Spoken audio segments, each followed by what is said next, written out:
जनपद शामली में पहुंचे अखिल भारतीय ईंट निर्माता संघ उत्तर प्रदेश ईंट निर्माता समिति के अधिकारियों ने ईंट भट्टों पर बढ़ाई गई जीएसटी को गलत बताया है, जिसके चलते उन्होंने वित्त राज्य मंत्री पंकज चौधरी और वित्त मंत्री से बात भी की है, लेकिन कोई समाधान नहीं निकला है। वित्त मंत्री ने जीएसटी पर विचार विमर्श करने की बात कही है।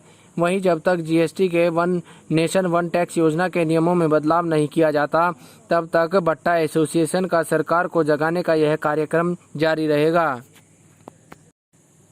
दरअसल 17 सितंबर को लखनऊ में जीएसटी काउंसिल की एक बैठक हुई थी, जिसमें ईंट भट्टा टैक्स के प्रावधान में बदलाव किया गया है, जिसके बाद ईंट भट्टा मालिकों ने जीएसटी की योजना वन नेशन वन टैक्स के प्रावधान की हत्या करना बताया है, क्योंकि 17 सितंबर की बैठक में जीएसटी के प्रावधानों में बदलाव करते हुए ईंट भट्टा पर लगने वाले टैक्स को अलग ही रूप दिया गया है, जिसमें ईंट भट्टों पर लगने वाला 1% टैक्स की जगह 6% और 5% की जगह 12% टैक्स लागू किया गया है।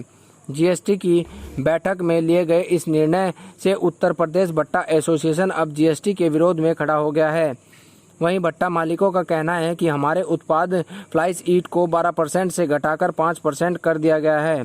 भट्टों पर टैक्स का जो अलग से स्लैब तैयार किया गया है, उसको लेकर भट्टा एसोसिएशन के महामंत्री यूपी के वित्त राज्य मंत्री पंकज चौधरी और वित्त मंत्री सुरेश खन्ना से भी मिले थे, जिसमें उन्होंने माना है कि जीएसटी काउंसिल में टैक्स की बढ़ोतरी में कुछ न कुछ तो कमी रही है। उनको लग रहा था कि 5% में 1% की बढ़ोतरी की गई है, जबकि जीएसटी काउंसिल की बैठक में 1% में 5% की वृद्धि की गई है, जिसके लिए भट्टा व्यापारियों पर यह अतिरिक्त बोझ डालने का काम किया गया है। वहीं कोरोना महामारी के दौरान उत्तर प्रदेश के भट्टा व्यापारियों ने भट्टों पर रहने वाले बाहरी 50 लाख मजदूरों को निरंतर रोजगार देते हुए उनका पालन पोषण किया है। भट्टा मालिकों का कहना है कि हमने जो कोयला पहले 8,000 रुपये में टन में खरीदा था, जो आज हमें 20,000 रुपये टन में मिल रहा है। सरकार पर इसका कोई नियंत्रण नहीं है। क्या मुद्दा है मीटिंग का?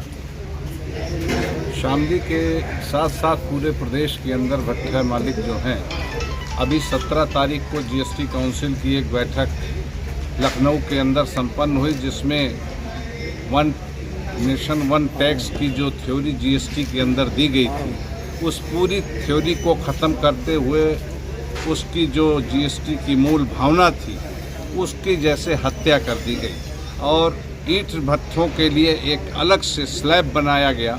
1% का जो हमारा टैक्स था, उसको 6% यानी 6 गुना 600% की बढ़ोतरी कर दी गई। दूसरी तरफ 5% को बढ़ाकर 12% कर दिया गया। स्थिति ये है कि हमारा ही प्रतिस्पर्धी उत्पाद जो फ्लाई ऐश का ईंटा है, उसको 12% से घटाकर 5% के स्लैब के दायरे में लाया गया। एक अलग से स्लैब का जो निर्माण किया गया, उसको लेकर के हम पंकज चौधरी जी जो वित्त राज्य मंत्री हैं भारत सरकार के, उनसे महाराजगंज में जा कर के हमने भेंट की और अपना दुख दर्द उनको बयां किया। उन्होंने कहा कि निश्चित रूप से जो है ये जो हुआ है, ये हम लोग नहीं समझ पाए।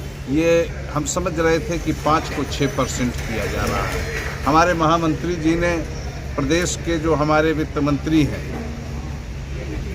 आदरणीय सुरेश खन्ना जी, उनके साथ भी बैठक की। उन्होंने भी यही कहा कि हम नहीं जान पाए, हमने समझा 5 का 6% हो रहा है। तो हमने कहा 1 का 6% हुआ है और 5 का 12% हुआ है। इतनी बड़ी बढ़ोतरी जो है कतई उचित नहीं है। इस कोविड काल में जब हमारे यहाँ 50 लाख श्रमिक बाहर के मौजूद थे भट्ठों के ऊपर, एकमात्र उद्योग ऐसा है बिना किसी सरकारी सहायता के, राजकीय सहायता के, उसने इन मजदूरों का भरण पोषण किया और हमने सरकार से कोई मदद नहीं की।